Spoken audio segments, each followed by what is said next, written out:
जय हिंद बच्चों। आज हम लोग बात करेंगे वायवीय एवं अवायवीय श्वसन में अंतर के बारे में। ऑक्सी एवं अनॉक्सी श्वसन के बीच में अंतर बहुत ही महत्वपूर्ण प्रश्न है। इससे संबंधित प्रश्न आपके रेगुलर स्कूल एग्जाम्स में एवं कॉम्पिटिटिव एग्जाम में पूछे जाते हैं। तो चलिए आज इन दोनों के बीच में हम अंतर जानते हैं। सबसे पहले ऑक्सी एवं अनॉक्सी शब्द को आपको समझना होगा। यदि आप इस शब्द को थोड़ा सा अच्छे से समझ लिए तो इनके बीच में अंतर आप बहुत आराम से लिख सकते हैं।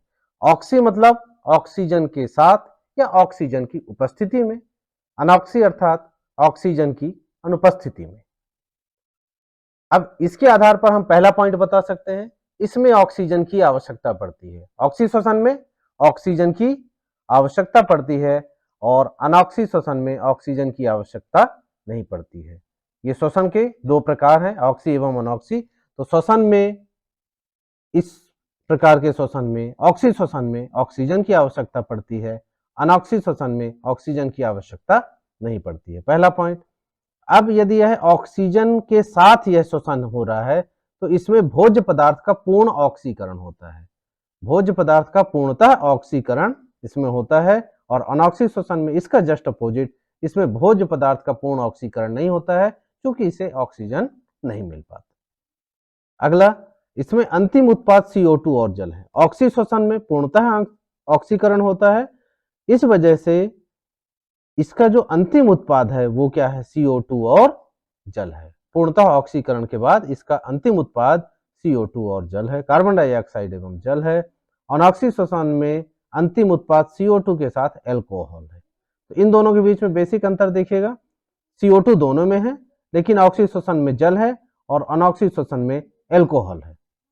इसमें अधिक मात्रा में ऊर्जा प्राप्त होती है क्योंकि ऑक्सीजन की उपस्थिति में यह क्रिया हो रही है। इसमें पूर्ण ऑक्सीकरण होता है, इसलिए इसमें अधिक मात्रा में ऊर्जा प्राप्त होती है। यह होता है 38 एटीपी।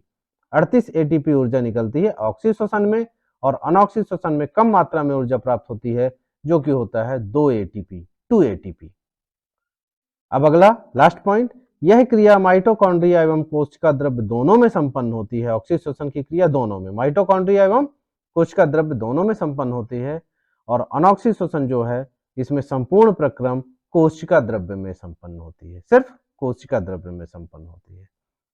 ऑक्सी श्वसन मनुष्य में, अन्य जो बड़े जीव जंतु हैं उनमें, पादप में, इनमें ऑक्सी श्वसन पाया जाता है, जबकि अनॉक्सी श्वसन जीवाणु एवं ईस्ट आदि में पाया जाता है।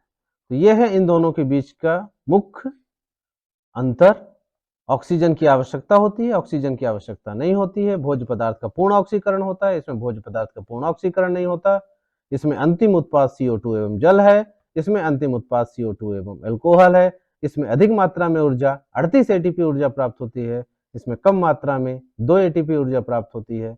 यह क्रिया माइटोकॉन्ड्रिया एवं कोशिका द्रव्य दोनों में संपन्न होती है, जबकि यह क्रिया, यह संपूर्ण प्रक्रम कोशिका द्रव्य में संपन्न होती है। और ऑक्सी श्वसन बड़े जीवों में, बड़े जीव जंतुओं में पाया जाता है, मनुष्य हो गया और भी जो बड़े जीव जंतु हैं उनमें पाया जाता है, पादप में पाया जाता है, और अनॉक्सी श्वसन जीवाणु, ईस्ट आदि में पाया जाता है।